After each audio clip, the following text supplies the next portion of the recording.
Okay. So, gusto ko sanang ibahagi sa inyo ang mga bagay patungkol sa ating panahon. Mga bagay na mayroong kinalaman sa ating Holy Week. So, biblical ba ang Holy Week? At ano ba yung ginagawa mo kapag sumasapit ang mga ganitong kapanahunan? Naalala ko nung kami ay mga bata pa, kapag dumarating ang mga ganitong kapanahunan na tinatawag nating Holy Week, ang mga tao noon ay tahimik at taimtim na ginugunita ang ginawa ng ating Panginoong Jesucristo sa krus ng Kalbaryo.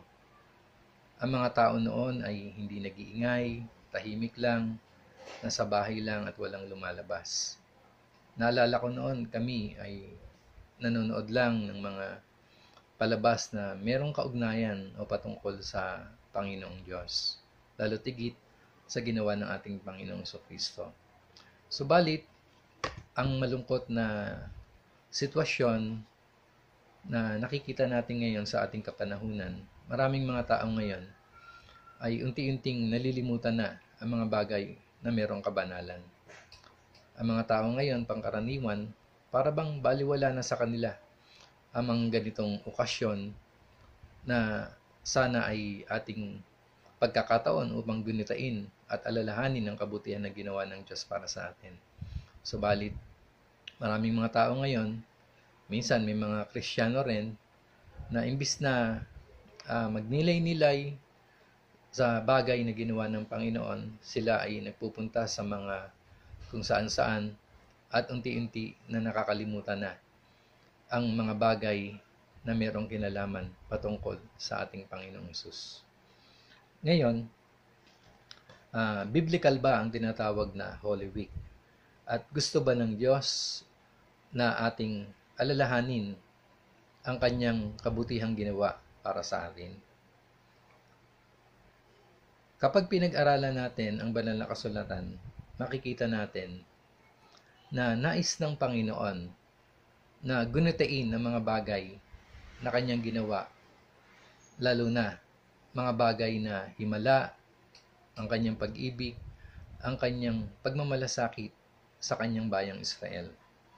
Pero bago yon, titignan muna natin yung sinasabi sa 2 Timoteo, sapagkat kailangan ang mga bagay na ginagawa natin ay naaayon sa kung ano ang sinasabi ng banal na kasulatan. Ang sabi doon sa 2 Timoteo chapter 3 verse 16, ang lahat ng kasulatay kinasihan ng Diyos na magagamit sa pagtuturo ng katotohanan, sa pagpapabulaanan ng maling aral, sa pagsuway sa kamalian, sa pagtutuwid sa likong gawain, at sa pag-akay sa matuwid na pamumuhay. So, kinakailangan ang lahat ng ating mga ginagawa o anuman yung ating mga ipinagdiriwang na okasyon, ito ay sinasang-ayunan at naaayon sa kung ano ang sinasabi ng banal na kasulatan. Sa lahat ng aspeto ng ating buhay, napakahalaga ng ating ginagawa ay naibabase natin sa kung ano ang sinasabi ng banal na kasulatan. Ngayon, biblical ba ang Holy Week? Ang bansang Israel na piniling bayan ng Diyos, sila ay hinirang at pinapahalagahan ng Panginoon. At dahil sa kanilang maraming karanasan na ginawang himala ng Diyos sa kanilang buhay, kung papaano sila iningatan ng Diyos, kung papaano sila iniligtas ng Diyos, okay? Kaya may mga kapistahan na ipinagpipista ang bansang Israel bilang paggunita sa mga pangyayaring naganap sa kanilang kasaysayan upang alalahanin nila ang mga ginawang himala at pag-iingat sa kanila ng Panginoon. Okay? Meron silang 7 kapistahan na isineselebrate. Pero hindi ko nababanggitin ang mga iyon. Okay?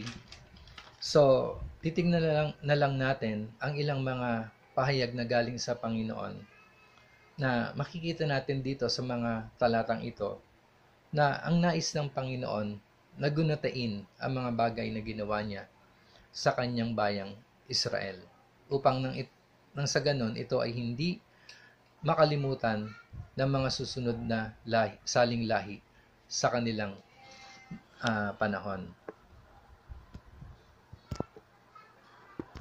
Okay.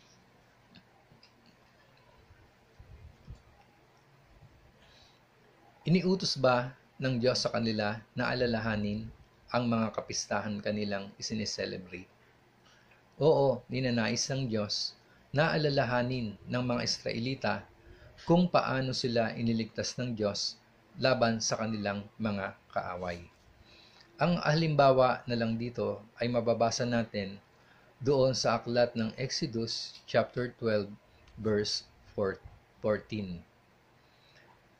Ito yung tinatawag na pista ng Pasko o tinatawag na Passover. Sa verse 14, ito yung sinasabi, ang araw na ito'y ipagdiwang ninyong lahat ng inyong sariling lahi bilang pista ni Yahweh. Sa pamamagitan nito'y maaalala ninyo ang aking ginawa. Okay. So, makikita natin dito na nais ng Panginoon na yung ginawang pagliligtas sa kanila ng Panginoon, yung tinatawag na Passover, na kung saan ang mga panganay na mga anak, maging hayop o mga tao ay mamamatay kung walang bahid o pahid ng dugo ang hamba ng kanilang mga pintuan.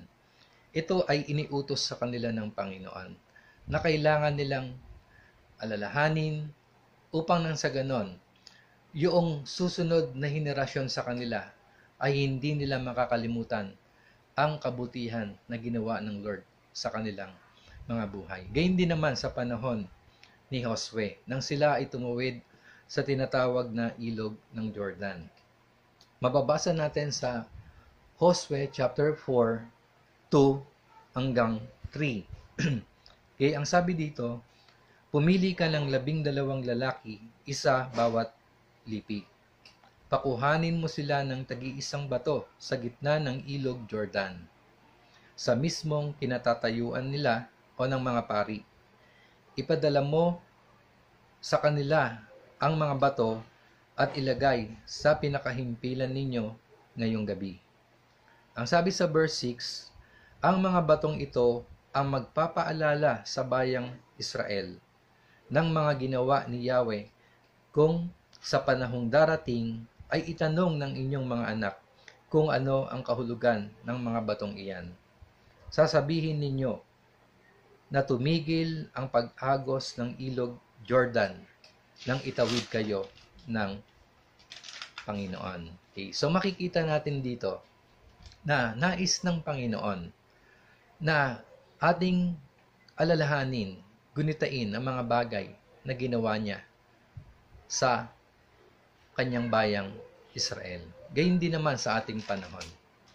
Maraming mga Kristiyano o meron mga ilan na mga mananampalataya na ang sabi nila ay hindi daw ito biblical. Kaya hindi nila sineselebrate o ginugunita ang araw na ito. Subalit napakaliwanag na sinasabi ng banal na kasulatan na anumang bagay na ginawa ng Diyos sa kanyang bayan, ito ay mararapat nating alalahanin upang bigyan natin ng parangal at papuri ang mga mabubuting bagay na ginawa ng Diyos sa ating buhay. Gayon din naman, mas lalo't higit na dapat nating alalahanin ang araw na ito, sapagkat ang Holy Week, lalo't higit sa araw na ito, na kung saan ay ating inaalala ang dakilang bagay na ginawa ng ating Panginoong Hesus doon sa krus ng Kalbaryo. Ang kamatayan ng ating Panginoong Hesus, ito ay ang dakilang kapahayagan ng dakilang pag-ibig ng Diyos sa sangkatauhan at wala nang hihigit pa sa pag-ibig na ibinigay ng Diyos sa sangkatauhan. Kaya marapat lamang, mga kapatid, na sa tuwing dumarating ang ganitong oras at pagkakataon, ay dapat nating alalahanin at gunitain ang ginawa ng ating Panginoong Hesus Sapagkat kung ito ay hindi natin aalalahanin at gugunitain, sino pa ang magtuturo sa susunod na henerasyon, ang magpapaalala sa kanila ng isang dakilang bagay na ginawa ng Diyos sa sangkatauhan, na ang ating Panginoong Sus bumaba, nagkatawang tao, namatay at muling nabuhay upang sa ganon tayo na mga nabubuhay ngayon ay tumingin sa Kanya at magkaroon ng pag-asa, sapagkat ang buhay natin ay hindi lamang dito sa lupa, kundi merong inihanda ang Panginoong Hesus doon sa kalangitan, isang buhay na naghihintay sa atin, lalo tigit sa mga taong naniniwala at nananalig sa Kanya. Kaya ang araw na ito, alalahanin natin ang mabuting bagay na ginawa ng Diyos. At naniniwala ako na ito'y ikagagalak ng Diyos, na tayo ay magbigay ng papuri, magpasalamat sa Kanya, sapagkat ito ang nararapat para sa Panginoon. God bless you all. Nawa maunawaan po ninyo ang mga bagay na ito. Sa Diyos ang kapurihan. Amen.